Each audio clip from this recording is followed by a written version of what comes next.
So guys, ini ialah iFlyTek AI Note 2 tablet dilengkapkan dengan AI yang cukup unik dan lain daripada tablet normal di luar sana. So kalau nak buka, dia punya button sini, dia ada fingerprint scanner. Yang unik ialah dari segi display ni ialah dia ada 10.65 inch flexible e-ink display. Jadi e-ink display ni memang sangat sesuai lah untuk nak buat membaca lah. Kalau korang suka baca e-book, display macam ni memang cukup bagus. Dia akan jaga mata lah. Dia tak ada blue light. Serta display ni dia jenis paper light untuk reading dan juga writing. So writing macam korang ada bagi sekeliling pen ni, bila korang tulis tu macam korang tulis dekat atas kertas lah. Tablet ni juga memang cukup nipis, 4.2 mm saja. So, korang boleh tengok ini dia punya USB-C untuk cas. So memang ikut saiz sama macam USB-C port. Dan berat cuma dalam lebih kurang 295 gram sahaja. Dan seperti pada namanya, AI Note 2 ia powered by GPT-5. So korang nak activate, dia ada button dekat atas ni, tekan saja.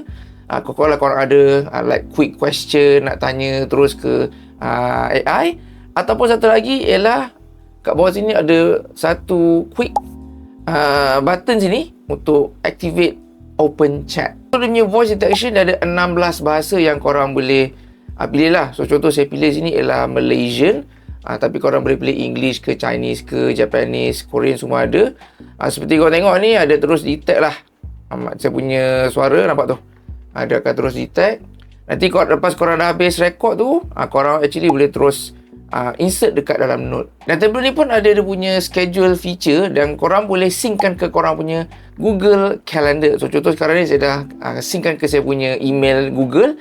So dia akan terus keluar lah apa-apa event dekat calendar ni. So korang boleh terus tick lah, boleh tengok schedule korang direct daripada tablet ni. And last but not least, korang boleh synckan any notes yang korang tulis dalam ni ke korang punya devices lain ataupun dekat browser lah. Kalau macam app ni, korang boleh download daripada korang punya smartphone, AI Note, dan dia akan terus synckan ke cloud any notes yang korang dah tulis, dan korang boleh access terus daripada korang punya smartphone. So guys, iFlyTek AI Note 2 ni memang sangat sesuai lah untuk korang kerja office yang lebih-lebih lagi yang kerja untuk manage, organize, nak ambil meeting. Ibarat benda ni sebagai korang punya PA, personal assistant, tapi dalam bentuk AI tablet. Jadi kalau korang berkenan dapatkan tablet ni, boleh dapatkan sekarang.